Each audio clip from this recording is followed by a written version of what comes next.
Hello my dear students, कैसे हैं आप सब। आई होप आप सब बहुत बढ़िया होंगे। मैं अपने स्वागत करता हूं आप सबका एक बार फिर से आपके अपने चैनल कॉमर्स अड्डा 247 के ऊपर।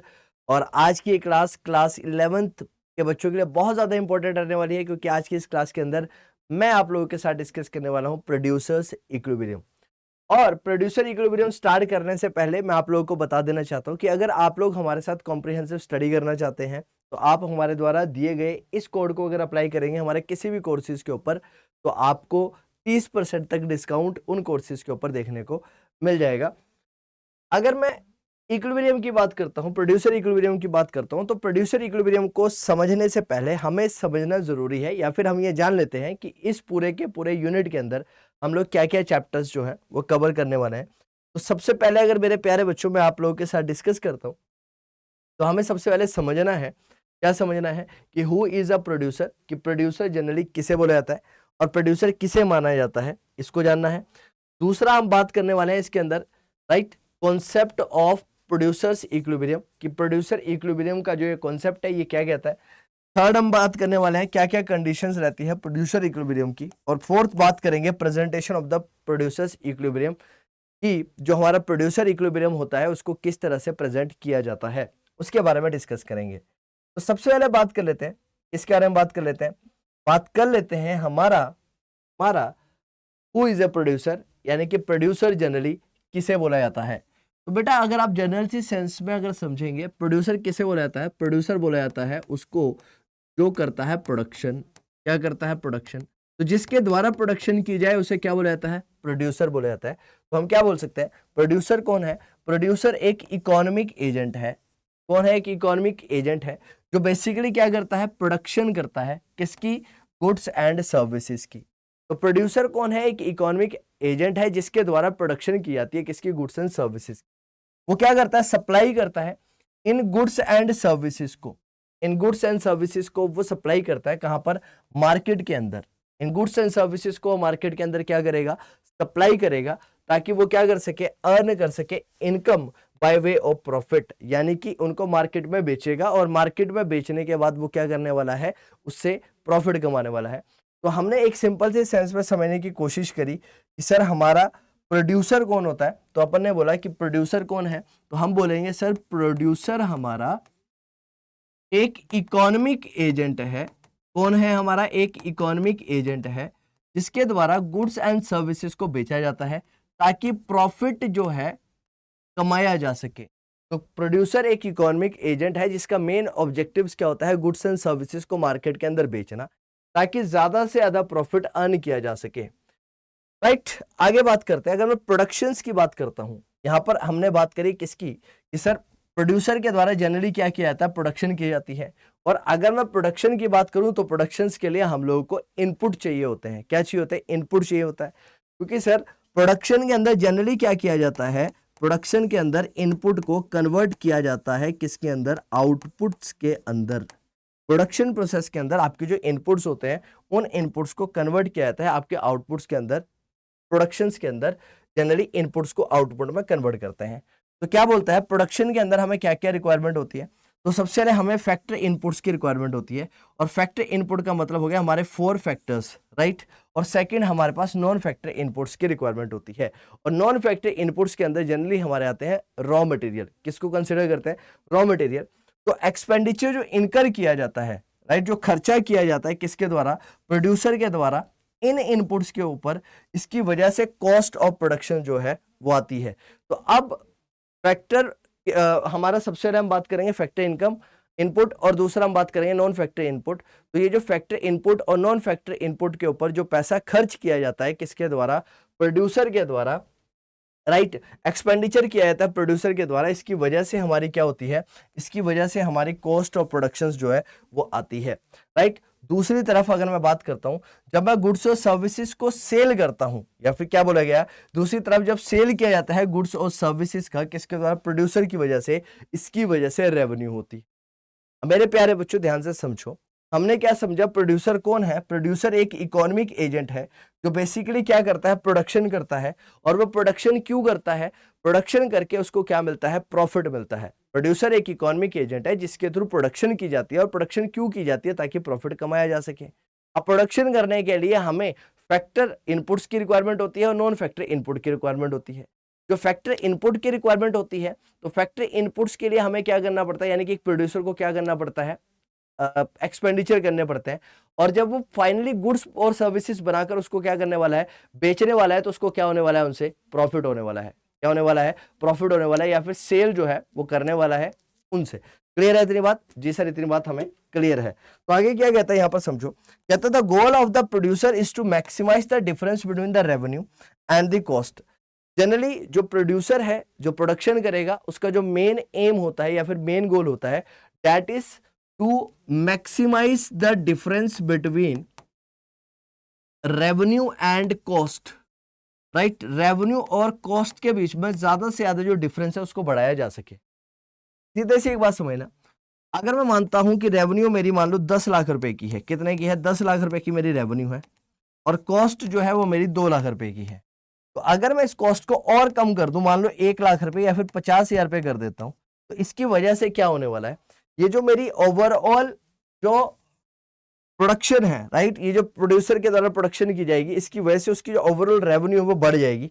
पहले सिनेरियो के अंदर उसकी रेवेन्यू कितनी हो जाएगी, अगर 10 लाख से 2 लाख गए तो 8, अगर 1 लाख गया तो 9 लाख हो जाएगी, और अगर 50,000 जाते हैं तो कितनी हो जाएगी, 9,50,000 रुपये हो जाएगी। इससे क्या होगा, ज्यादा प्रॉफिट उसको मिलने वाला है। क्लियर सी बात है इसके अंदर, राइट। नेक्स्ट अपन लोग बात कर लेते हैं, किसकी बात कर लेते हैं, एक अलग अगला पॉइंट, कि जो प्रोड्यूसर का इक्विलिब्रियम है, वो प्रोड्यूसर का इक्विलिब्रियम जो है वो किस तरह से निकलता है। राइट, इक्विलिब्रियम का पॉइंट कैसे निकाला जाता है, प्रोड्यूसर इक्विलिब्रियम कैसे निकलेगा। तो प्रोड्यूसर इक्विलिब्रियम का बेसिक मतलब है, ये बात करता है, ये बेसिकली रेफर करता है एक सिचुएशन को जहां पर प्रॉफिट को क्या किया जा सके, मैक्सिमाइज किया जा सके। तो आप लोग समझेंगे कि इक्विलिब्रियम का मतलब है जहां पर आपका प्रॉफिट क्या है, मैक्सिमम है। अगर मैं प्रोड्यूसर इक्विलिब्रियम की बात करूंगा, तो प्रोड्यूसर इक्विलिब्रियम का मतलब है जहां पर प्रॉफिट जो है वो क्या आने वाला है, मैक्सिमम आने वाला है। और वो प्रॉफिट मैक्सिमम कब आने वाला है, जब हमारा टोटल रेवेन्यू ज्यादा है, और टोटल रेवेन्यू के कंसेप्ट में टोटल जो कॉस्ट है वो क्या है, कम है या फिर मिनिमम है। आगे क्या कहता है, a producer strike his equilibrium at that level of output. तो उस आउटपुट के लेवल पर जहां पर उसका जो प्रॉफिट है वो मैक्सिमाइज किया जा सकता है, या फिर उसका प्रॉफिट जिस लेवल पर मैक्सिमाइज होता है, उस लेवल पर हम बोलते हैं कि प्रोड्यूसर क्या होता है, इक्विलिब्रियम पर होता है, या फिर प्रोड्यूसर को इक्विलिब्रियम पर देखा जाता है। Any other level of output, बाकी किसी भी लेवल के ऊपर other than the equilibrium would mean lower profit. Equilibrium के अलावा अगर किसी और लेवल की बात की जाएगी, तो इसका मतलब है कि वहां पर जो हमारा प्रॉफिट है वो क्या है, कम है। वो मैक्सिमम पॉइंट नहीं है कि जहां पर उसके प्रॉफिट को मैक्सिमाइज किया जा सकता है। इसका मतलब है कि वहां पर लोअर देन मैक्सिमम है। क्या है, लोअर देन मैक्सिमम रहने वाला है। तो प्रॉफिट को अगर मुझे कैलकुलेट करना है, तो जनरली उसको कैलकुलेट किया जाता है किससे, पाई से। सबसे पहली बात, उसको रिप्रेजेंट किया जाता है। आपका जो प्रॉफिट होगा उसको किससे रिप्रेजेंट किया जाएगा, उसको रिप्रेजेंट किया जाएगा पाई से। और अगर मैं पाई की बात करता हूं, तो पाई कैसे निकलेगा, पाई निकलेगा हमारा total revenue minus total cost. और टोटल रेवेन्यू का मतलब क्या हुआ, हमारी इनकम। राइट, कितना पैसा आया, में से हम माइनस करेंगे कितना अपन लोगों ने क्या करा, एक्सपेंडिचर करा। जितनी ज्यादा इनकम होगी उतना, और उतना कम एक्सपेंडिचर होगा, तो उतना ज्यादा हमारा प्रॉफिट क्या होने वाला है, मैक्सिमाइज इस सिनेरियो के अंदर होता हुआ आप लोगों को दिखने वाला है। तो यहां पर क्या बोला गया, हेयर, यानी कि इस पर्टिकुलर पॉइंट ऑफ टाइम पर जो पाई है वो रिप्रेजेंट कर रहा है हमारे प्रॉफिट को, टीआर रिप्रेजेंट कर रहा है हमारी टोटल रेवेन्यू को, और टीसी रिप्रेजेंट कर रहा है हमारी टोटल कॉस्ट। इसको रिप्रेजेंट कर रहा है, हमारी टोटल कॉस्ट को रिप्रेजेंट कर रहा है यहां पर। क्लियर है इतनी बात?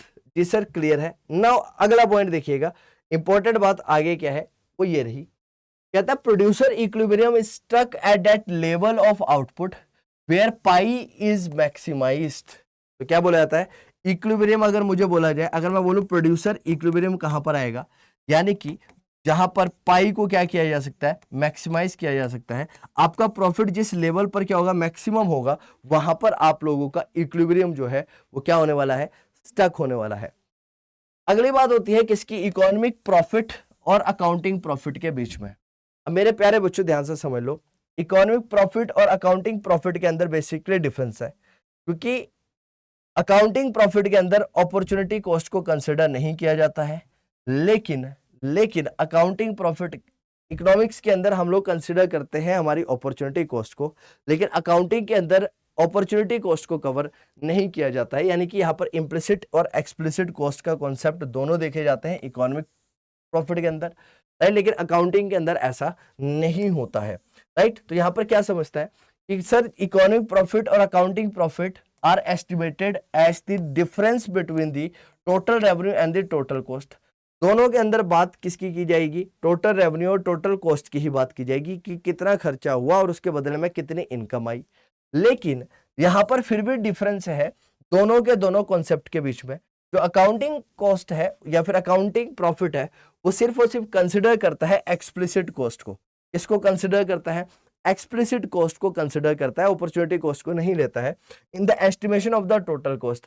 जब हम टोटल कॉस्ट कैलकुलेशन की बात करेंगे तो अकाउंटिंग प्रॉफिट के अंदर सिर्फ और सिर्फ एक्सप्लिसिट कॉस्ट को इंक्लूड किया जाएगा, इम्प्लिसिट कॉस्ट को कंसिडर नहीं करते हैं, यानी कि आउट ऑफ पॉकेट कॉस्ट को ही कंसिडर किया जाता है। इसके अलावा किसी और कॉस्ट को हम लोग यहाँ पर कंसिडर करने की कोशिश नहीं करते हैं। लेकिन economist consider both explicit as well as implicit cost, लेकिन इकोनॉमिक्स के अंदर दोनों एक्सप्लिसिट और इम्प्लिसिट कॉस्ट दोनों को ही क्या किया जाएगा, कंसिडर किया जाएगा प्रॉफिट निकालते टाइम।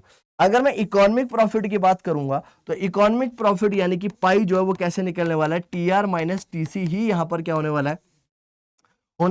लेकिन यहां पर फर्क क्या है कि हम बात करेंगे किसकी, जब टीसी की बात होगी, टोटल कॉस्ट की बात होगी, तो यहां पर एक्सप्लिसिट कॉस्ट और इम्प्लिसिट कॉस्ट दोनों को ही क्या किया जाएगा, कंसिडर किया जाएगा, ऐड किया जाएगा। तो क्या कहता है here TC includes both explicit and implicit cost. यहां पर जो हमारा टोटल कॉस्ट है इसके अंदर एक्सप्लिसिट और इम्प्लिसिट दोनों कॉस्ट को क्या किया जाएगा, इंक्लूड किया जाएगा।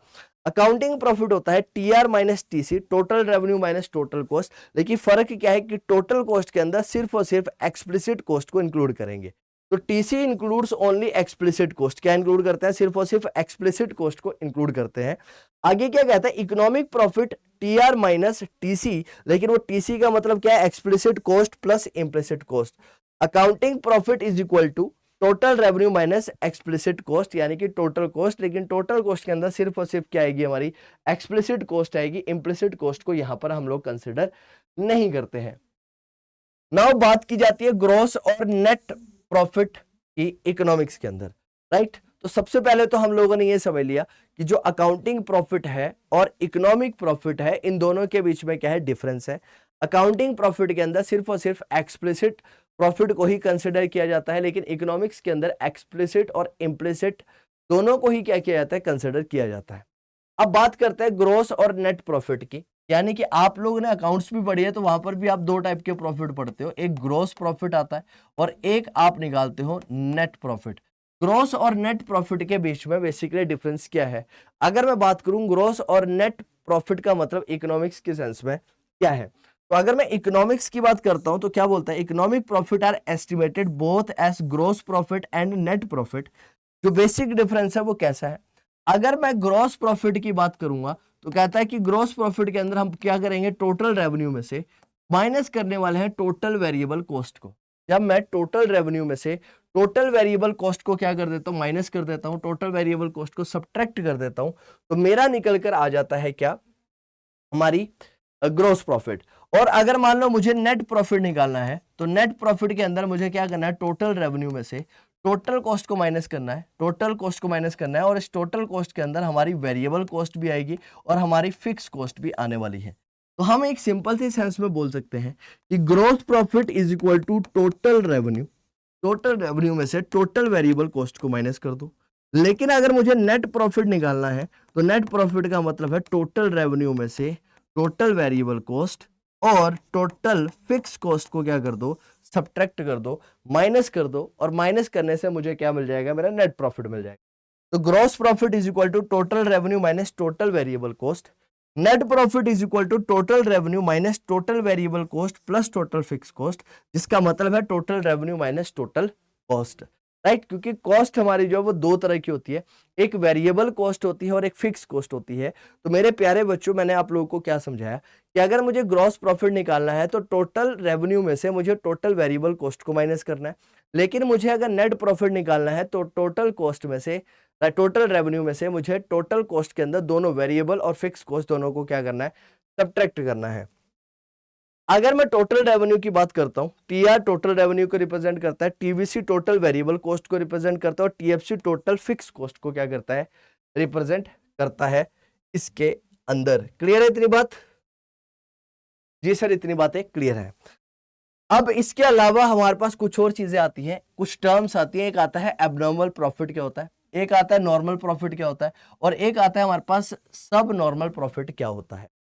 अब ध्यान से समझ लो, ये कई बार एग्जाम के अंदर क्वेश्चन जो है वो पूछा भी जाता है, that what is the basic difference between normal profit, abnormal profit and हमारा सब नॉर्मल प्रॉफिट।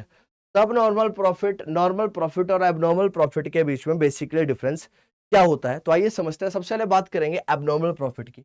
उसका मतलब क्या है? कहता है sir, in economics performance of a business is estimated with reference to the three levels of profit. यानी कि बिजनेस के अंदर अगर हम किसी भी ऑर्गेनाइजेशन की परफॉर्मेंस के बारे में बात करेंगे तो उसको मेजर किया जाएगा। परफॉर्मेंस जनरली किससे मेजर किया जाता है? तो परफॉर्मेंस बेसिकली मेजर किया जाता है प्रॉफिट से। और प्रॉफिट हमारे पास तीन तरह के हो सकते हैं, और एक हमारे पास एबनॉर्मल है, एक नॉर्मल है और एक सब नॉर्मल है। तो अगर मैं बात करता हूं तो यहां पर बोलता है कि एक बिजनेस के अंदर उसकी जो परफॉर्मेंस है उसको इवेल्युएट किया जाता है with reference to the profit. और प्रॉफिट के अंदर हमारा एबनॉर्मल प्रॉफिट, नॉर्मल प्रॉफिट और सब नॉर्मल प्रॉफिट की डिटेल्स क्या है देखो यहाँ पर। एबनॉर्मल प्रॉफिट का मतलब क्या है? एबनॉर्मल प्रॉफिट का मतलब है, और जनरली ये शॉर्ट रन में ही होता है, जब हमारी क्या है, हमारी टोटल रेवेन्यू क्या है, हमारी जब टोटल रेवेन्यू ज्यादा है किससे? टोटल कॉस्ट से। अब ज्यादा सही सी बात है कि भाई एबनॉर्मल प्रॉफिट का मतलब क्या है? एबनॉर्मल प्रॉफिट का मतलब है कि भाई रेवेन्यू ज्यादा ही होगा किससे? हमारी कॉस्ट से, तभी तो प्रॉफिट होगा। अगर रेवेन्यू कम है तो हमारा प्रॉफिट नहीं हो सकता है। इसका मतलब क्या है? एबनॉर्मल प्रॉफिट का मतलब हुआ, सबसे पहले ये समझ लो, एबनॉर्मल प्रॉफिट का बेसिक सा मतलब है, बेसिक सा मीनिंग है, और वो मतलब क्या है कि इसका मतलब है हमारा एक्स्ट्रा प्रॉफिट। क्या है हमारा? Extra profit. और एक्स्ट्रा प्रॉफिट कैसे निकालते हैं देखो, तो बात कर रहे हैं कि इसकी total revenue will be greater then total cost, right. पहली बात तो ये रहने वाली है। तो अब producer earns abnormal profit when, जब टोटल रेवेन्यू ज्यादा है किससे? टोटल कॉस्ट से। किससे ज्यादा है? टोटल कॉस्ट से। और total revenue divided by Q, quantity से डिवाइड कर दूं, राइट। ये भी ज्यादा हो जाएगी किससे? टोटल कॉस्ट को जब मैं डिवाइड कर दूं किससे? अपनी क्वांटिटी से। और जब मैं टोटल रेवेन्यू को क्वांटिटी से डिवाइड करूंगा तो मेरी एवरेज रेवेन्यू आ जाएगी, और टोटल कॉस्ट को जब मैं क्वांटिटी से डिवाइड करूंगा तो मेरी एवरेज कॉस्ट आ जाएगी। क्या आ जाएगी? एवरेज कॉस्ट आ जाएगी। तो एबनॉर्मल प्रॉफिट कहां पर होगा? मेरे प्यारे बच्चों, एक चीज समझ लेना। तो हम लोग ये समझेंगे कि एवरेज प्रॉफिट की जब भी बात होगी तो एवरेज प्रॉफिट के अंदर एक तो टोटल रेवेन्यू हमारी टोटल कॉस्ट से ज्यादा होगी, और दूसरी बात क्या होगी? हमारा एवरेज रेवेन्यू जो है वो हमारी एवरेज कॉस्ट से भी क्या होने वाला है? ज्यादा होने वाला है। एवरेज कॉस्ट से भी क्या होने वाला है? ज्यादा होने वाला है। किस सिनेरियो के अंदर? एबनॉर्मल प्रॉफिट के सिनेरियो के अंदर। सेकंड बात होती है किसकी? नॉर्मल प्रॉफिट की। किसकी बात होती है? नॉर्मल प्रॉफिट की बात होती है। और नॉर्मल प्रॉफिट कब आता है? जब आपका टोटल रेवेन्यू आपकी टोटल कॉस्ट के बराबर होता है। जब आपका टोटल रेवेन्यू टोटल कॉस्ट के बराबर है, और आप क्या बोल सकते हो कि अगर आप इस टीआर को क्यू से डिवाइड कर दो और आप टोटल कॉस्ट को भी क्यू से डिवाइड कर दो, इसका मतलब क्या है कि आपका एवरेज रेवेन्यू किसके बराबर है? आपकी एवरेज कॉस्ट के बराबर है। जब आपका एवरेज रेवेन्यू एवरेज कॉस्ट के बराबर होता है तो आपको देखने को मिलता है नॉर्मल प्रॉफिट। क्या देखने को मिलता है? Normal profit. तो normal profit is basically earned when total revenue is equal to total cost, और TR by Q is equal to TC by Q, और AR is equal to AC. यानी कि एवरेज रेवेन्यू जो है वो आपके average cost के बराबर जहां पर होती है तो उसको बोला जाता है क्या? हमारा नॉर्मल प्रॉफिट। और थर्ड पॉइंट हमारे पास निकल कर आता है क्या? सब नॉर्मल प्रॉफिट। क्या आता है? सब नॉर्मल प्रॉफिट, और इसको बोला जाता है लॉसेस। क्या बोला जाता है? लॉसेस। तो मेरे प्यारे बच्चों, एक चीज समझना, क्या समझना है कि सब नॉर्मल प्रॉफिट का दूसरा मतलब क्या है? जब बिजनेस क्या है? लॉसेस अकर कर रहा है। और आप लोगों को पता है लॉसेस कब अकर होती है? जब आपका टोटल रेवेन्यू कम हो जाए आपके टोटल कॉस्ट से। इसका मतलब क्या है कि अगर मैं टोटल रेवेन्यू को क्वांटिटी से डिवाइड कर दूं तो हमारी टोटल कॉस्ट को भी क्वांटिटी से डिवाइड कर दूं तो ये हमारा आ जाएगा average revenue must be less than average cost. और जब हमारी एवरेज रेवेन्यू एवरेज कॉस्ट से कम है तो ये कैसी सिचुएशन रहने वाली है? ये सब नॉर्मल प्रॉफिट की सिचुएशन रहने वाली है। किसकी सिचुएशन रहेगी? सब नॉर्मल प्रॉफिट की सिचुएशन रहेगी। तो यहाँ पर देखो T R is less than T C, इसका मतलब क्या है? T R by Q is less than T C by Q, और average revenue is less than average cost. तो हम लोगों ने क्या समझा बेटा? सबसे पहले बात करी हम लोगों ने एबनॉर्मल गेन की। एबनॉर्मल गेन के अंदर हम लोगों ने बात करी इसकी, जब हमारा टोटल रेवेन्यू ग्रेटर देन होगा टोटल कॉस्ट।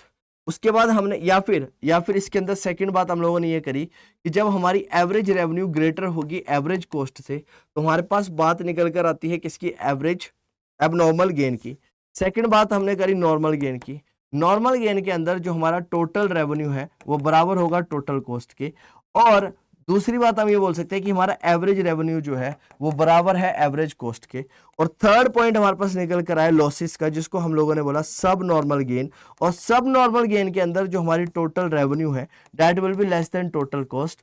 और हम ये बोल सकते हैं कि हमारी जो एवरेज रेवेन्यू है that will be less than average cost. Average revenue हमारी एवरेज कॉस्ट से भी क्या हो जाएगी?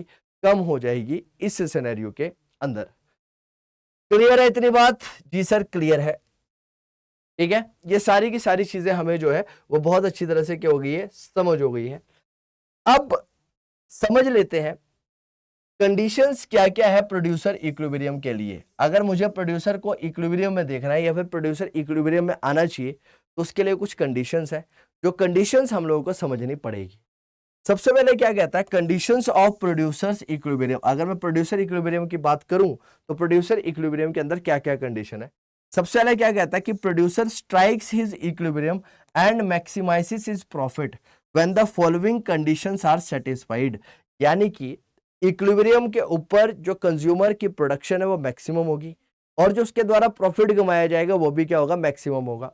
तो यहां पर ये बात बोलेगी कि जब अगर मुझे इक्विलिब्रियम जो है इसे स्ट्राइक करना है या फिर मुझे इक्विलिब्रियम पर आना है तो क्या क्या कंडीशन रहती है बेसिकली प्रोड्यूसर इक्विलिब्रियम की। तो प्रोड्यूसर इक्विलिब्रियम वहां पर स्ट्राइक होता है जहां पर जो प्रॉफिट है प्रोड्यूसर का वो क्या होता है? मैक्सिमम होता है। तो जहां पर प्रोड्यूसर का प्रॉफिट मैक्सिमम होगा वहां पर इक्विलिब्रियम अटेन होगा, अराइज होगा। तो वो कब होता है? जब कुछ कंडीशन सेटिस्फाई होती है। सबसे पहली बात क्या होती है कि आपकी मार्जिनल रेवेन्यू आपकी मार्जिनल कॉस्ट के बराबर होनी चाहिए। पहली बात, अगर मुझे क्या चाहिए? मुझे निकालना है इक्विलिब्रियम, प्रोड्यूसर इक्विलिब्रियम, तो पहली बात होगी कि हमारा मार्जिनल रेवेन्यू मार्जिनल कॉस्ट के बराबर होगा। सेकंड बात क्या होगी कि मार्जिनल कॉस्ट जो होगी should be rising when MR is equal to MC. और हमारी जो मार्जिनल कॉस्ट जो है वो बढ़ती होगी, मार्जिनल कॉस्ट बढ़ रही होगी, राइजिंग होगी जब हमारा एमआर एमसी के बराबर होगा। और थर्ड, हमारे पास एवरेज रेवेन्यू जो होगा that will be greater than और equal to average variable cost. किसके बराबर होगा? एवरेज वेरिएबल कॉस्ट के बराबर होगा। तो पहली बात हम लोगों ने क्या समझी कि अगर मुझे प्रोड्यूसर इक्विलिब्रियम के बारे में जानना है या फिर मुझे प्रोड्यूसर इक्विलिब्रियम निकालना है तो प्रोड्यूसर इक्विलिब्रियम के अंदर सबसे पहले हमारी मार्जिनल रेवेन्यू है और मार्जिनल कॉस्ट है वो एक दूसरे के बराबर होगी। मार्जिनल कॉस्ट इंक्रीज करेगी और हमारा एवरेज रेवेन्यू जो होगा that will be greater than और equals to are average variable cost. किसके बराबर होगा? एवरेज वेरिएबल कॉस्ट के बराबर होगा। It is only when these conditions are satisfied that the difference between the TR and TC is maximum, implying the maximizations of the profit। जब ये तीनों situations, देखो ये तीनों की तीनों सिचुएशन जो है वो फुलफिल होनी चाहिए, तब जाकर हम ये बोल सकते हैं कि जो एक प्रोड्यूसर है वो किसके अंदर है? इक्विलिब्रियम के अंदर है। एक प्रोड्यूसर जो है वो इक्विलिब्रियम के पॉइंट के अंदर है। तब हम लोग इसको क्या कर सकते हैं? मान सकते हैं, इसको जान सकते हैं। नेक्स्ट पॉइंट हमारे पास क्या निकल कर आता है? नेक्स्ट समझने की कोशिश करते हैं, टेबुलर और डायग्रामेटिक प्रेजेंटेशन करने की कोशिश करते हैं हम लोग किसकी? प्रोड्यूसर इक्विलिब्रियम की। प्रोड्यूसर इक्विलिब्रियम को टेबल के फॉर्म में रिप्रेजेंट करते हैं और जानते हैं और समझते हैं। तो क्या कहता है? It illustrate how a producer, यहां पर इलस्ट्रेशन करने की कोशिश की जा रही है कि कैसे प्रोड्यूसर जो है वो स्ट्राइक करता है इक्विलिब्रियम को, कैसे अपने प्रॉफिट को मैक्सिमाइज करके। अब यहां पर देखो आउटपुट है, यहां पर हमारे पास मार्जिनल रेवेन्यू है, यहां पर हमारी मार्जिनल कॉस्ट है। पहली कंडीशन क्या है कि जहां पर आपका मार्जिनल रेवेन्यू मार्जिनल कॉस्ट के बराबर होगा, आपकी दूसरी बात मार्जिनल कॉस्ट इंक्रीजिंग होगी और आपका टोटल रेवेन्यू है that should be greater then average variable cost. Right. तो यहां पर देखो आउटपुट 1 से 2 यूनिट हुआ, 2 से 3 यूनिट हुआ, 3 से 4 यूनिट हुआ, 4 से 5 यूनिट हुआ, 5 से 6 यूनिट हुआ, 6 से 7 यूनिट हुआ, 7 से 8, 8 से 9 और 9 से 10 और 10 से 11 यूनिट हुआ। मार्जिनल रेवेन्यू क्या था? 12 12 12 12 12 12 12 12 12 12 और 12। मार्जिनल रेवेन्यू कितना है हमारा? 12 है। मार्जिनल कॉस्ट की बात करता हूं, तो मार्जिनल कॉस्ट मेरे प्यारे बच्चों अब यहां पर देखो, मार्जिनल कॉस्ट कहां पर देखते हैं? यहां पर देखते हैं। तो मार्जिनल कॉस्ट हमारी 15 थी, फिर 12 है, फिर 10 हो गई, 9 हो गई, 8 7 8 9 10 12 और 15। तो पहली कंडीशन क्या थी? इक्विलिब्रियम मुझे चाहिए, तो कैसे निकलेगा? जहां पर मार्जिनल रेवेन्यू मार्जिनल कॉस्ट के बराबर होगी, और मार्जिनल रेवेन्यू मार्जिनल कॉस्ट के बराबर होगी, इसका मतलब दो जगह पर ऐसी सिचुएशन देखने को मिल रही है। एक, जब आउटपुट 2 यूनिट थी, तो जब आउटपुट 2 यूनिट था तो यहां पर जो मार्जिनल रेवेन्यू थी वो भी 12 थी और मार्जिनल कॉस्ट थी वो भी 12 थी। और दूसरी बार हमें ऐसा देखने को मिल रहा है जब हमारी जो मार्जिनल रेवेन्यू है वो कितनी है? जो हमारी आउटपुट है वो 10 यूनिट है और मार्जिनल रेवेन्यू यहां पर भी कितनी है? हमारी 12 है। क्लियर है इतनी बात या नहीं है? तो मार्जिनल रेवेन्यू भी 12 होगी और मार्जिनल कॉस्ट भी 12 होगी और यूनिट कितनी है हमारी? 10 है। तो यहां पर दो जगह पर इक्विलिब्रियम आपको देखने को मिलेगा, या फिर दो जगह पर इक्विलिब्रियम हो सकता है। लेकिन क्या ये ऐसा होगा कि दो दो जगह पर इक्विलिब्रियम हो सकते हैं? ऐसा पॉसिबल है? आइए समझ लेते हैं एक बार। तो क्या कहता है मेरे प्यारे बच्चों? MR is equal to MC in two situation. दो सिचुएशन के अंदर आपका मार्जिनल रेवेन्यू मार्जिनल कॉस्ट के बराबर है। इसका मतलब when 2 units of output are produced, when 10 units of output are produced. However, while in situation 1, when output 2 unit, MC is falling, marginal cost आपकी गिर रही है, बट दूसरी सिचुएशन के अंदर मार्जिनल कॉस्ट राइज कर रही है। अब याद करो इक्विलिब्रियम को निकालने की सेकंड सिचुएशन क्या थी कि भाई हमारी मार्जिनल कॉस्ट जो है वो क्या होनी चाहिए? इंक्रीजिंग होनी चाहिए, राइट? तो as noted earlier, a producer will strike his equilibrium only when MC is rising, implying that equilibrium will be struck when 10 unit of output are produced. इसका मतलब मेरे प्यारे बच्चों कि पहले वाला जो इक्विलिब्रियम है वो गलत है, क्योंकि हमारी मार्जिनल कॉस्ट वहां पर क्या हो रही है? कम हो रही है। लेकिन हमारा इक्विलिब्रियम कहां पर स्ट्राइक होगा? जहां पर हमारी मार्जिनल कॉस्ट इंक्रीज करेगी, और मार्जिनल कॉस्ट इंक्रीज कर रही है जब हमारी यूनिट कितनी है? 10। इसका मतलब जो सेकंड वाला पार्ट यहां पर बताया ये क्या है? एब्सोल्युटली करेक्ट है। ठीक है, तो यहां पर इक्विलिब्रियम स्ट्राइक होने वाला है। तो कहते हैं implying that the equilibrium will be struck when 10 units of the output are produced, not when 2 units of the output are produced. Reason is simple, given the price, falling MC only increases the difference between the TR and TVC, यानी कि total variable cost और TR के बीच का जो gap है उसको क्या करेगा? बढ़ाएगा। तो इसका मतलब क्या है कि जो समेशन, हमें पता है कि समेशन ऑफ मार्जिनल कॉस्ट हमारा क्या निकल कर आता है? टोटल वेरिएबल कॉस्ट, और summation of marginal revenue is basically total revenue.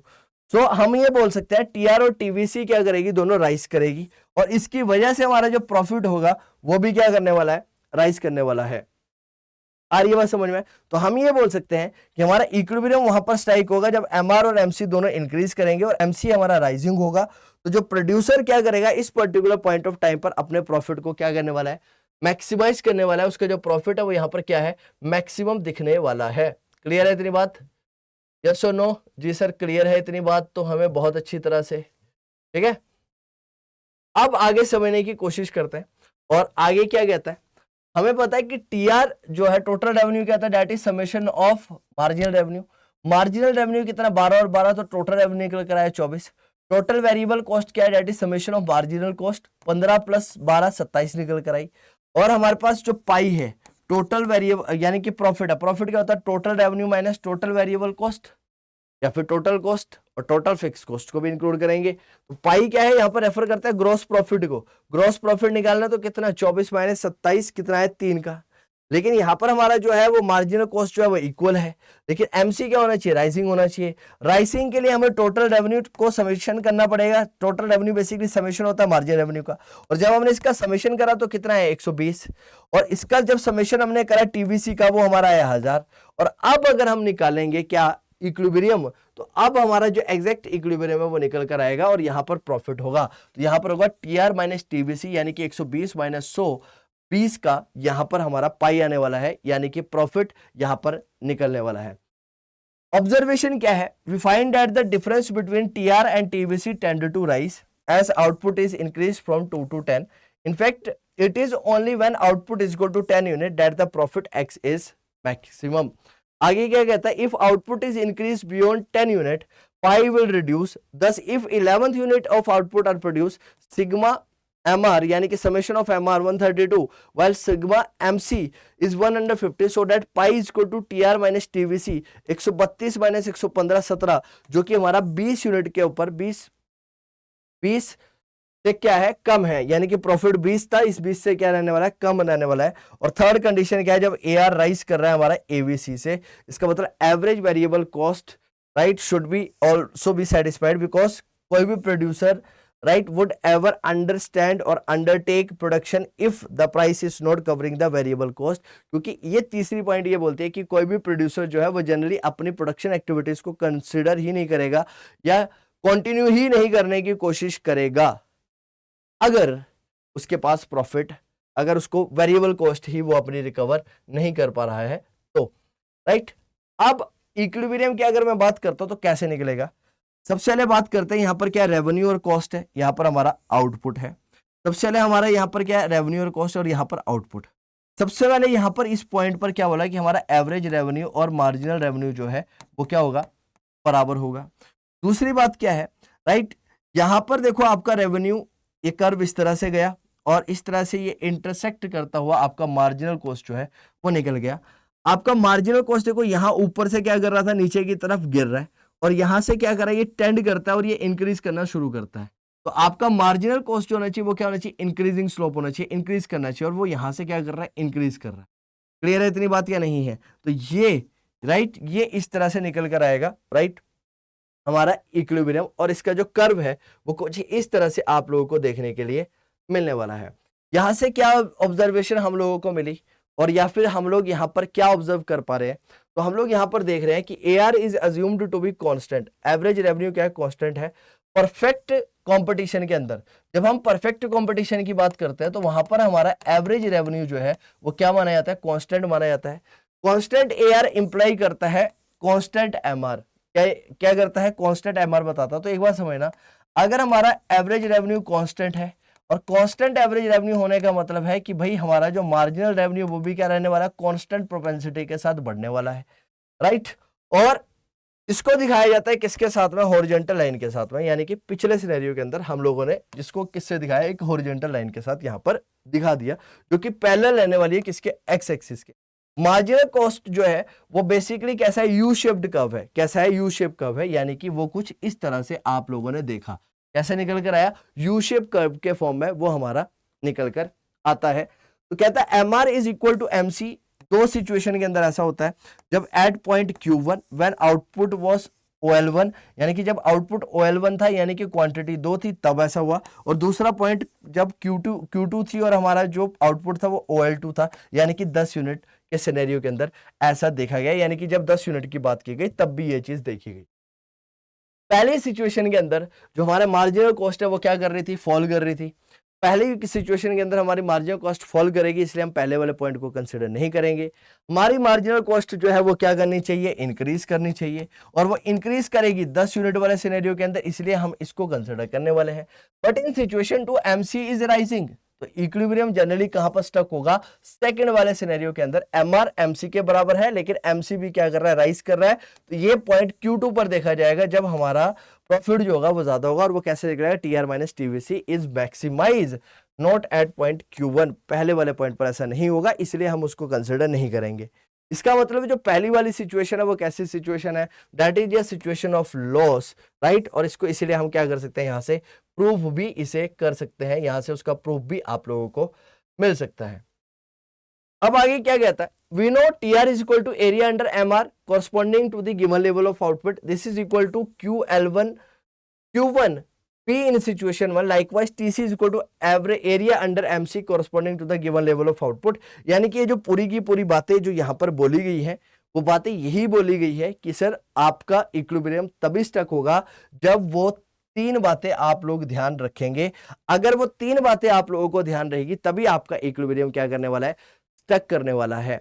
And I hope आप लोगों को प्रोड्यूसर इक्विलिब्रियम का कॉन्सेप्ट बहुत अच्छी तरह से समझ में आ गया होगा। और इसी तरह की वीडियो के लिए चैनल को लाइक शेयर सब्सक्राइब करना मत भूलिएगा। तो मिलते हैं अगली वीडियो में, तब तक के लिए जय हिंद।